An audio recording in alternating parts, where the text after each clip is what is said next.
I don't remember the exact moment we decided to take the trip. I just know we were all itching to get away. Mia was burnt out from her internship. Lila had just gone through a messy breakup. Sarah? Well, Sarah never really explained why she came. She just showed up with a packed bag and a smile. And me? I wanted quiet. Somewhere without cell towers. Somewhere I could just breathe and not be reminded of everything I was trying not to think about. We picked this place called Hatem Hill. Not exactly famous, which was kind of the whole idea. Quiet, tucked away, surrounded by nature, and secluded, serene, and easy on the eyes. Scrolling through options, we landed on Cabin 13. Old log walls, pines all around, a fire pit out front, and a shelf full of board games. The pictures made it look cozy, like the kind of spot where time slows down. It was perfect for us, so we began our journey. The drive up was weird from the start. The GPS glitched near a broken sign that just read, "You are leaving 7 Bridge. Next, beyond reach." Mia joked that we were entering limbo. Lila said the air tasted too green. Sarah just stared out the window. As we got closer, something felt off.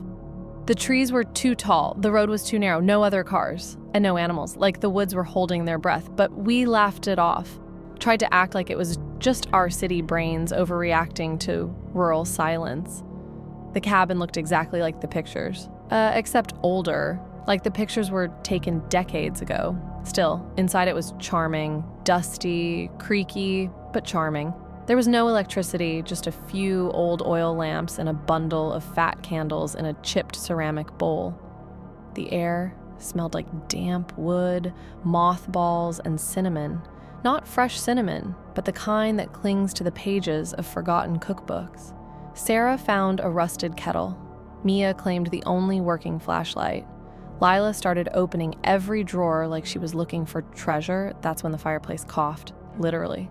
A small thud, like something heavy shifting in the chimney above. A soft rustle, then silence. We all paused. "Probably a bird," Mia said. "Or a raccoon," Lila added, already grabbing a poker.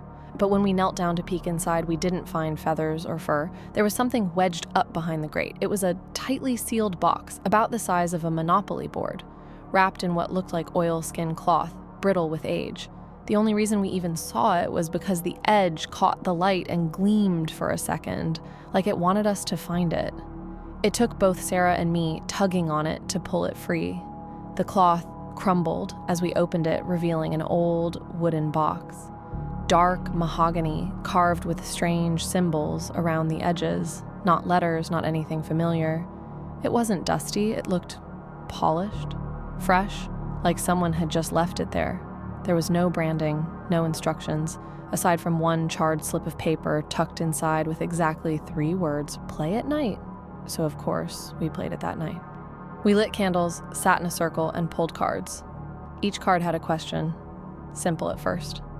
Who do you trust the least in this room? What's the worst thing you've ever done that no one knows about? We laughed, teased each other. It felt like a dark version of truth or dare, until it was Sarah's turn. She stared at her card and said nothing. Just stood up and walked out onto the porch. We all kind of froze. After a minute, I picked up the card she'd left behind. It read, "Would you rather be the one who remembers or the one who stays behind?" At the time, I didn't get it, but now I can't stop thinking about it. The next morning, things got weird. Sarah's notebook had changed. She was sketching non-stop, pages filled with deer, but their eyes were hollow. Some had human hands. She swore she didn't remember drawing any of them. Mia kept hearing static. No music, no devices, just a low, broken signal in her ears. And Lila? She sleepwalked into the woods. No memory of it. Woke up at sunrise, barefoot, with a pine cone in her fist. Held so tight it left her palm bleeding. And me? I found a photo tucked into my bag. A photo of the 4 of us standing outside the cabin, wearing the exact clothes we were wearing yesterday. But no one had taken it. I showed it to the others. Lila screamed. She said she dreamt of that photo, that exact scene. Sarah just muttered, "It's starting early this time." This time. What did she mean by that? We all started panicking and tried to leave.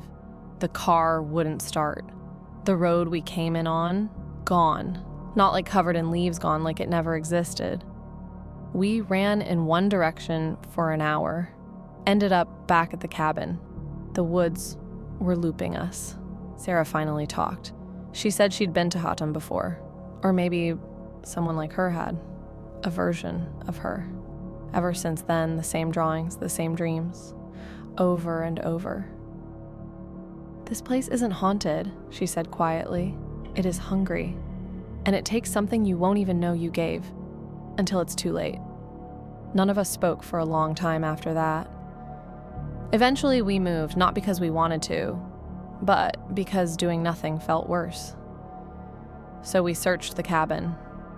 Behind a loose plank under the bed, I found an old, scorched diary. Elena, 1978. A girl who came to this very hill with 3 friends. They found the game, played it. None of them were ever seen again. The final entry was disturbing. We thought we could beat it, but you don't win Nikto. You feed it with fear, with guilt, with truth. Only those who face their own shadow can leave the dark. Her handwriting shifted halfway down the page. It turned jagged, erratic, almost possessed. That night, Sarah pulled out her notebook. She gave each of us a page. Each had a twisted sketch of one of us. Mine showed Sarah on fire, smiling.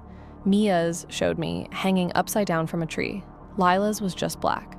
When Lila asked what it meant, Sarah said, "You don't get a picture if you've already been chosen."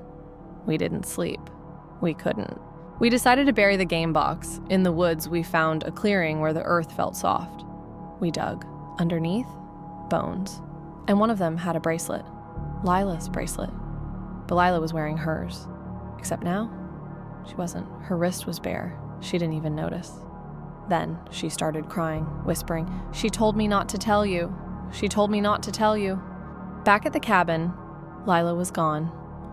Mia locked herself in the bathroom and wouldn't speak. Sarah just sat outside in the fog, staring at the woods, like she was waiting for someone.